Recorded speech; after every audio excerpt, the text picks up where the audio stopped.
Welcome to the Deep Dive, where we delve into sources to pull out the most important nuggets of knowledge and insight. Today, we're embarking on a really fascinating exploration, actually. It's an ancient text, Jeremiah chapter 4. Our source is an insightful study, MCS Jeremiah chapter 4. And it kicks off with a pretty provocative core idea. Religion, it says, even reformed religion, brings death. Now, that's a claim that stops you in your tracks, doesn't it? How does a text thousands of years old make such a bold, almost unsettling statement about religion itself? Join us as we trace Jeremiah's prophetic message here, looking at how, true transformation is so different from just outward practice, and what happens when that difference is missed. It's really fascinating, yeah, because Jeremiah in this chapter, he lays out this incredibly stark choice for ancient Israel and Judah, and it's a choice that honestly still resonates today, doesn't it? This whole tension between genuine, deep change versus just conforming on the outside, it really pushes us to look past the surface. Okay, so let's dive right in then. Jeremiah 4, verses 1 and 2.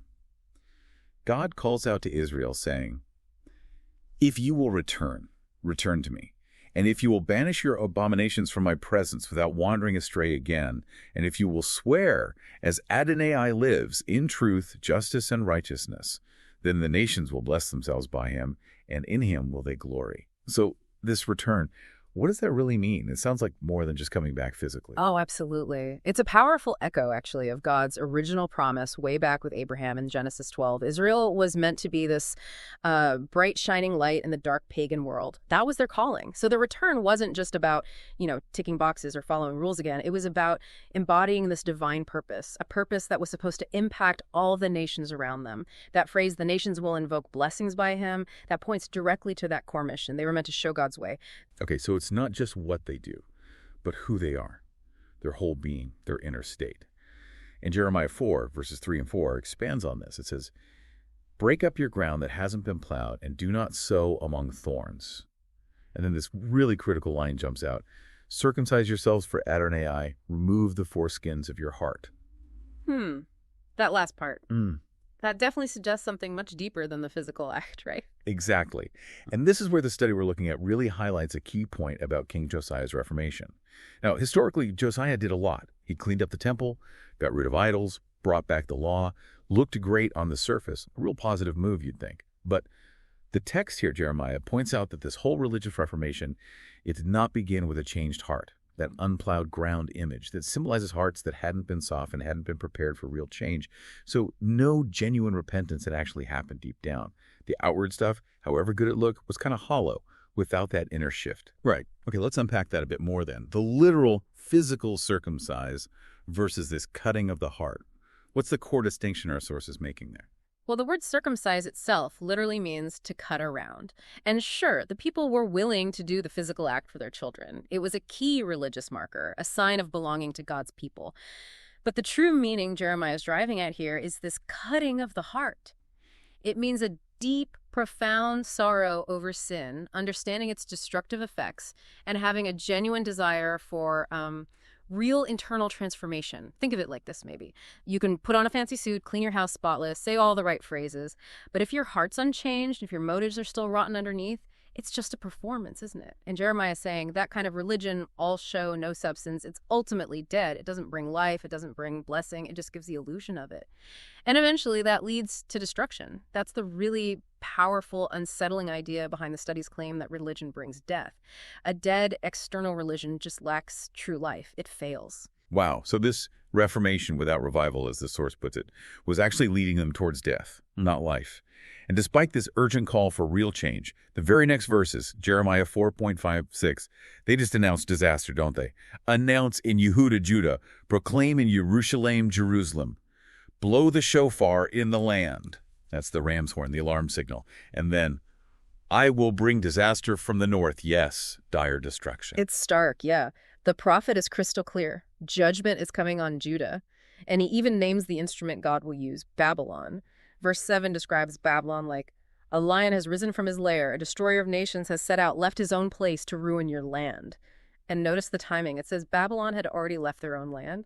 The judgment wasn't just a possibility. It was already underway. It was imminent, practically at the doorstep. And with this catastrophe bearing down, what about the leaders, the spiritual guides?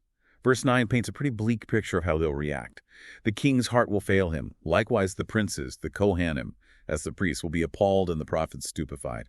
It sounds like total paralysis, powerless. Yeah, and it connects, doesn't it, to that warning Jesus gave later in Matthew 7, where even people who prophesy in his name are told, essentially, I never knew you.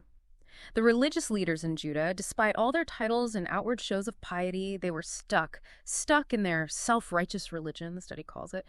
They just couldn't see the real threat, spiritually or physically. Their focus on the external had blinded them completely.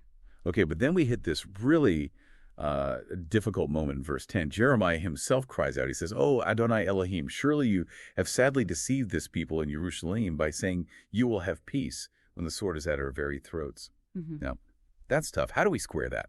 God allowing deception, allowing false hope when destruction is coming. That's a hard thing for people to hear. It is a hard thing. It's a really crucial question, and the study doesn't shy away from it. It acknowledges that God did allow the people to be deceived by the false prophets and leaders who were promising peace, saying, don't worry, judgment isn't coming. And the study draws a chilling parallel, actually, to prophecies about the last days, when the Antichrist figure supposedly gets the world to buy into some kind of worthless peace treaty. So how do we understand it? It's not that God is actively lying, but rather that he's permitting the natural outcome of their persistent rebellion, their choice to reject truth. It's maybe like a parent who, after countless warnings, finally allows a child to experience the natural, painful consequence of a bad choice. Not out of malice, but because sometimes that's the only way to learn. It's a difficult path, no doubt. But the text kind of lands on, we have to accept that God knows the hearts of all men, and he knows what he's doing, even when his methods seem harsh or indirect to us, even when he allows deception to play out. That analogy does help make sense of a really challenging idea. Okay. And the judgment itself, as described so vividly in verses 11 and 12, a scorching wind from the desert heights. It is not coming to winnow or cleanse. This wind of mine's too strong for that. That imagery, it suggests it's way beyond purification. It's just devastation. Absolutely highlights the severity, yes. A normal winnowing wind separates grain from chaff. It's selective, it purifies. The scorching wind, it's overwhelming, destructive. And the text is clear. It's going to fall on all of the people. No one's exempt. And then verse 13 just hammers home how unstoppable this threat is, describing Babylon's army. Here he comes like the clouds, his chariots like the whirlwind, his horses faster than eagles. Babylon was known for speed, for overwhelming force. There was really no escape. But interestingly, the study pulls out a point for Thanksgiving, even here. It says, we should thank God that he deals with us on an individual basis, and we do not get what we as a nation deserve. It points to a kind of underlying grace, even within this picture of judgment. And even with that unstoppable force on the horizon, there's still this glimmer, maybe a last desperate plea in verse 14. Wash the evil from your heart, Jerusalem, so that you can be saved. How long, God asks, will they harbor these evil thoughts? It feels like the door isn't completely shut, even now. It's God's persistence, isn't it? He keeps calling them to repent. He's urging them, look, remember what happened to the northern kingdom, Israel. They fell for the same reasons. It really emphasizes that even right on the brink, genuine internal change washing the heart is still offered as the way to salvation. The choice, right up to the end, it seems, is still theirs. It shows incredible patience, really, despite their stubbornness. So the obvious question then is, why? Why would God judge his own chosen people so harshly, allow this level of devastation? Verses 16 and 17 state it pretty clearly. Report it to the nations, proclaim about Jerusalem. Enemies are coming from a distant country, because she has rebelled against me, says Adonai. Well, remember their purpose. Israel and Judah were chosen specifically to be God's people and an example to the pagan world. But they had turned away from their purpose. They rejected God, ran after idols, made political alliances instead of trusting him. So this judgment, as harsh as it was, would also serve as this powerful, unavoidable lesson to all the surrounding nations. It was an example of the penalty for rejecting the one true God, a demonstration of divine justice playing out so the world would see the consequences. And verse 18 really drives home the personal responsibility angle. Yeah. Your own ways and your actions have brought these things on yourselves. This is your wickedness so bitter it has reached your very heart. It's not just some abstract national sin. It's hitting them individually, like, you did this. Exactly. It reminds us that God, as creator, sets the standard for right and wrong. He gives freedom, he gives choice, but with that choice comes responsibility and consequences. Their bitterness, their wickedness wasn't forced on them. It came from their own choices, their own actions. It reached right into their core because it started there. Now, it's easy to just focus on the big picture of prophecy and judgment, but the study rightly points out Jeremiah's own intense personal pain in all this. Verses 19 to 21. He cries out, my guts, I'm writhing in pain. My heart, it beats wildly. I can't stay still, because I have heard the shofar sound. It's the call to war. And he just laments. The news is disaster after disaster. That physical description of his anguish, it's raw. It's incredibly profound, isn't it? It shows the heart of the prophet. I mean, nobody wants to deliver news like that, especially not about your own people you love. Jeremiah clearly loves them enough to tell them the awful truth, but it's breaking him. You feel his suffering. And the study poses a really sharp question for us, for anyone reading this today. As Christians, we should have this same type of burden for those around us that will be facing judgment. Do we feel that kind of ache? It really highlights the weight of truth when it's coupled with genuine compassion. And God's own description of his people is just as harsh, isn't it? Verse 22. It is because my people are foolish, they do not know me. They are stupid children without understanding.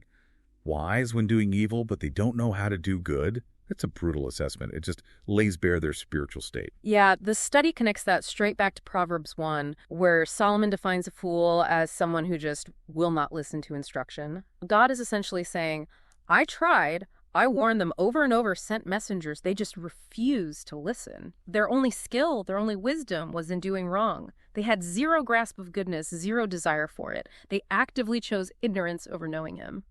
Then the description of the judgment's effects. It gets almost apocalyptic. Verses 23 to 26. I looked at the land, it was unformed and void, like Genesis 1 before creation, and at the sky it had no light. I looked at the mountains and they shook. There was no human being. All the birds in the air had fled. Yeah. Cities destroyed. It's like a complete uncreation. It's a striking image, definitely. That direct parallel to Genesis 1, unformed and void, shows a reversal back to utter chaos. It really underscores just how total, how comprehensive this judgment is going to feel. A decreation, like you said. The order is gone, replaced by devastation. But then, even amidst that level of devastation, there's this word of mercy tucked in. Verses 27 and 28. The whole land will be desolate. But then God adds, although I will not destroy it completely. So there's still a limit. It's not total annihilation. And that's crucial, isn't it? Judgment was coming. It was inevitable because of their choices. But it wasn't the absolute, final, total destruction that maybe Jeremiah feared or that John describes later in Revelation. God showed mercy then. He preserved a remnant. He didn't wipe them out entirely. But the study adds an important clarification. That mercy is not unending for those who reject Jesus Christ. There's a distinction made between this historical judgment on Judah and the ultimate eternal consequences for persistently rejecting God's final plan for salvation. Right. And the judgment hits everywhere. Verse 29 says the cities are deserted. And then verse 30 uses this incredibly powerful, almost disturbing metaphor for Judah's spiritual condition. Quote, and you who are doomed to be plundered, what do you mean by putting on crimson, decking yourselves with jewels and gold, enlarging your eyes with eye makeup? You beautify yourself in vain. Your lovers despise you. They seek your life. Wow, what a picture that paints. It's Judah portrayed as a cheating wife getting all made up to attract a man, as the study puts it. It's this graphic image of their spiritual adultery.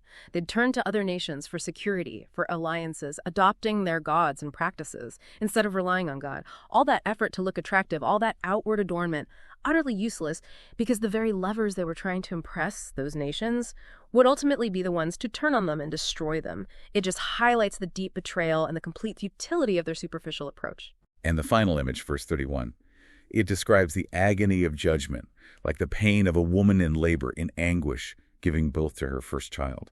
It's the daughter of Zion, representing Jerusalem, or the people gasping for breath as she faces her killers. That really conveys the sheer agony, the unavoidable consequence. It's not just a battle. It's this primal, gut-wrenching suffering. It absolutely does. That metaphor is universally understood. Intense, unavoidable pain, the culmination of something that can't be stopped once it starts. It vividly portrays the helplessness and the sheer agony of Judah as the judgment finally hits. A really powerful, lingering image of suffering brought about by their own rebellion. So wrapping this up, what does this deep dive into Jeremiah 4 really tell us? What are the takeaways? It seems to hammer home that true repentance, real change, it's not about the external stuff, not rituals, not superficial fixes. It's about a radical transformation of the heart. A deep sorrow, a genuine turning back to God. It underscores that choices have consequences, definitely, for individuals and for nations. And while God's judgment is presented as very real, there's also this thread of mercy, this chance for change offered, it seems, right up until the last moment. And that brings us back to that provocative starting point, doesn't it? Religion brings death. It really challenges you, the listener, to think, how do we tell the difference between genuine heart-level change and just, tweaking behavior on the surface? In our own lives, in the world around us, this ancient chapter forces us to look deeper than appearances, to really question the nature of commitment. Is it real? Is it just show? And it reveals the incredible burden on someone like Jeremiah, a prophet who clearly loved his people so much that he told them these incredibly hard truths, even while it was tearing him apart personally. That's such a crucial point to end on. And it leaves us with a question, doesn't it, for each of us? Do our hearts ache for people around us, people maybe heading towards difficult consequences the way Jeremiah's ached for his people? Do we have that same kind of burden, that same courage to speak truth, even when it's painful? That's definitely something to mull over.